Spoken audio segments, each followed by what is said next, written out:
For the past few months, my most anticipated PSVR game has been Jupiter and Mars. It was announced in 2017 at the PlayStation Experience, and now the game is finally out.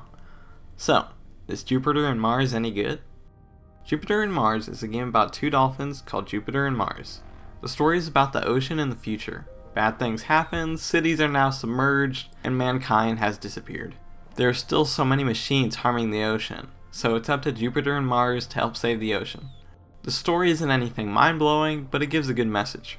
The dolphins themselves can do two things. They can use echolocation to locate objects, and they have a dash attack. You won't be doing any fighting with the dolphins, but you'll need to destroy some objects to get to new areas.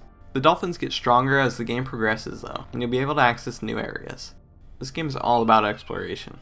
Often you'll have to go around the environment and find stuck animals.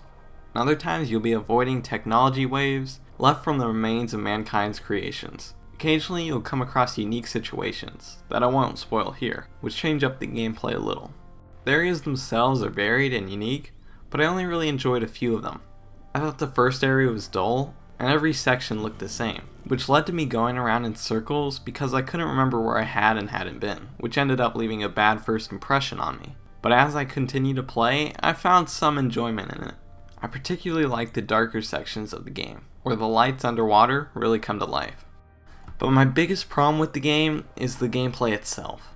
I really didn't enjoy constantly going around looking for animals to save.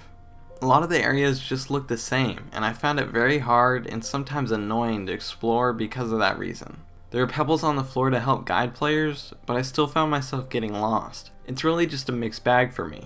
There's a lot of wandering around before you reach an exciting moment. I think I would have preferred a more linear approach, which is what I thought the game was going to be in the first place. And the final point I would like to touch upon is the graphics.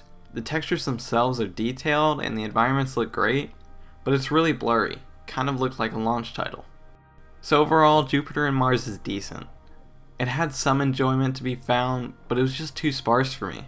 Some might like this gameplay, but I just got annoyed wandering around the same area looking for that one sea animal. The music, environments, characters, and message were great, but as much as I wanted to love this game, I just couldn't. In my opinion, you should wait for a sale on this one.